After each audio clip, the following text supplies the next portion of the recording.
ሰላም ጤና ይስጥልኝ የተከበራችሁ ተመልካቾቻችን ይህ በብስራት የዩቲዩብ ቻናል ወደ እናንተ የሚተላለፈው የሀገር ውስጥና የባህር ማዶ የመረጃ ሰዓታችን ነው። መረጃዎቹን ወደ እናንተ ያደረስኩ ሰምሃር አለባቸው ከመላው የስቱዲዮ ባለሙያዎች ጋር አብሬያችሁ ቆይታ የማደርግ ይሆናል። በቅድሚያም ወደ ሀገር ውስጥ መረጃዎች እንለፍ። በአማራ ክልል 3 አዳሪ ትምህርት ቤቶች በቀጣይ ዓመት ተማሪዎችን ተቀብለው ማስተማር እንደሚጀምሩ ተገለጸ።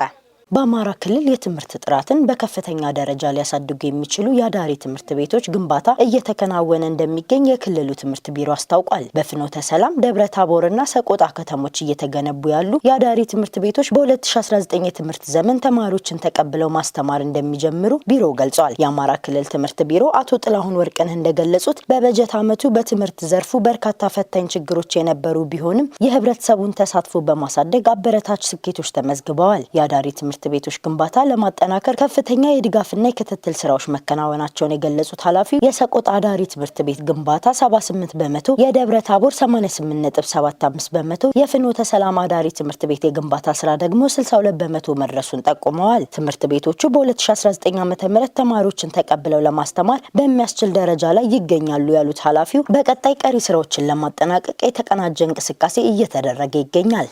በሮቤ ከተማ የጤና ባለሙያውን በደቡ በመደብደብ የአካል ጉዳት ያደረሱ ተከሳሾች በእስራት ተቀጡ።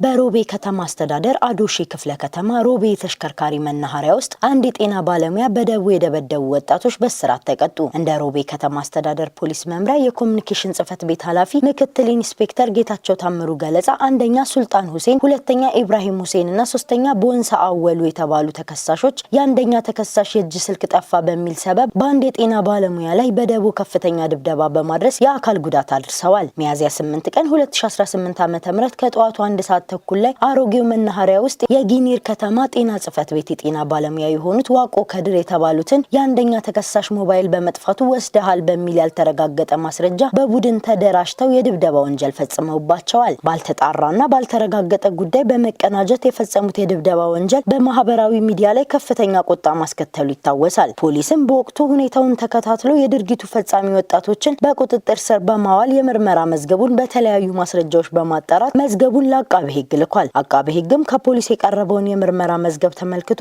በወንብድና ወንጀል ክስ መስርቶ ክሱን የተመለከተው የሮቤ ከተማ አስተዳደር ከፍተኛ ፍርድ ቤትም ሐምሌ 1 ቀን 2018 ዓ.ም በዋለው ችሎት እያንዳንዳቸው በ2 ዓመት ከ3 ወራት እስራት እንዲቀጡ የወሰነባቸው መሆኑን ምክትል ኢንስፔክተር ታምሩ ጌታቸው ጨምረው ለብስራት ሬዲዮ ተናግረዋል ስትል መባወርቅነህ ዘግባለች። ተመልካቾቻችን እስካሁን ስትከታተሉት የነበረው የሀገር ውስጥ መረጃዎች ይህን ይመስላል። አሁን ደግሞ ከውጭ ወዳገኘነው መረጃዎች እንለፍ። የናይጄሪያ ፕሬዝዳንት ቢሮአቸው ውስጥ በተቋቋመ ሐሰተኛ ተቋም ላይ ምርመራ እንዲደረግ አዘዙ። የናይጄሪያ ፕሬዝዳንት ቦላ ቲኑቡ ቢሮአቸው ውስጥ እንደተቋቋመ በገለጹት ሐሰተኛ የመንግስት ተቋማት ላይ ምርመራ እንዲደረግ አዘዙ። ፕሬዝዳንሻል ፎሬን ኢንተርቬንሽን ፕሮሞሽን ካውንስል የሚል ስም የያዘው ተቋም $950,000 የህዝብ ገንዘብ እንደተመሰረተ ፕሬዝዳንቱ ገልጸዋል። መንግስት የማያውቀው ይህ ምክር ቤት እንዲቋቋም በፕሬዝዳንቱ ጽህፈት ቤት ኃላፊ ፌሚ ግባጃ ቢያሚላ እንደተፈረመ ተደርጎ የወጣው ደብዳቤ ሐሰተኛ መሆኑ በፖሊስ ምርመራ ተረጋግጧል። ፖሊስ የተቋሙ ዳይሬክተር እንደሆነ አድርጎ ራሱን ያቀረበው አዴሚ ማቲውን በማስመሰል በማጭበርበርና ሌሎች ተያያዥ ወንጀሎች ጠርጥሮ እየፈለገው ነው። አዴሚ ከመሰወሩ በፊት ጥፋተኛ እንዳልሆነና ለህይወቱ እንደሚሰጋ ለሀገር ውስጥ መገናኛ ብዙሃን ተናግሯል። ተቋሙ በህጋዊ መንገድ መመስረቱን የገለጸው አዴሚ ፍርድ ቤት ቀርቦ ስሙ እንደሚያድስ ቃል ገብቷል። ጨምሮም ከፍተኛ የመንግስት ባለስልጣናት በሹመቱ ሂደት ወቅት ጉቦ እንደጠየቁና በኋላ ላይ የምክር ቤቱን ገንዘብ ለመቆጣጠር ሲሞክሩ ነበር ሲል ከሷል። የፕሬዝዳንቱ ቢሮ የቀረቡትን እነዚህን ክሶች አስተባብሏል። በአሜሪካ በተፈጸሙ የሁለት ምሽት ጥቃቶች 14 ሰዎች መገደላቸውን ኢራን አስታወቀች።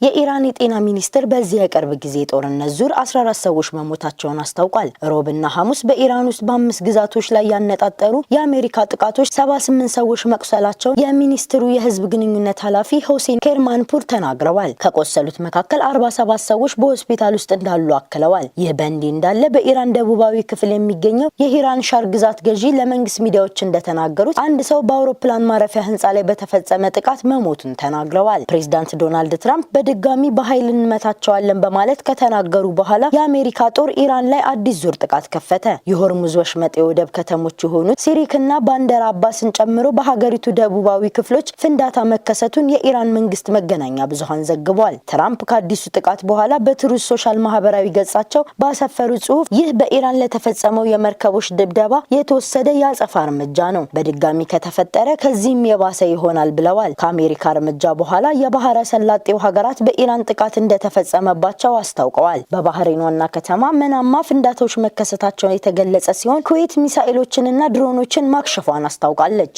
ተመልካቾቻችን እስካሁን ስትከታተሉት የነበረው የብስራት የዩቲዩብ መረጃ ሰዓታችን ይህን ይመስላል። መረጃዎችን ወደ እናንተ እያደረስኩ ሰምሃር አለባቸው ከመላው የስቱዲዮ ባለሙያዎች ጋር አብሬያችሁ ቆይታ አድርጌያለሁ። መልካም ቆይታ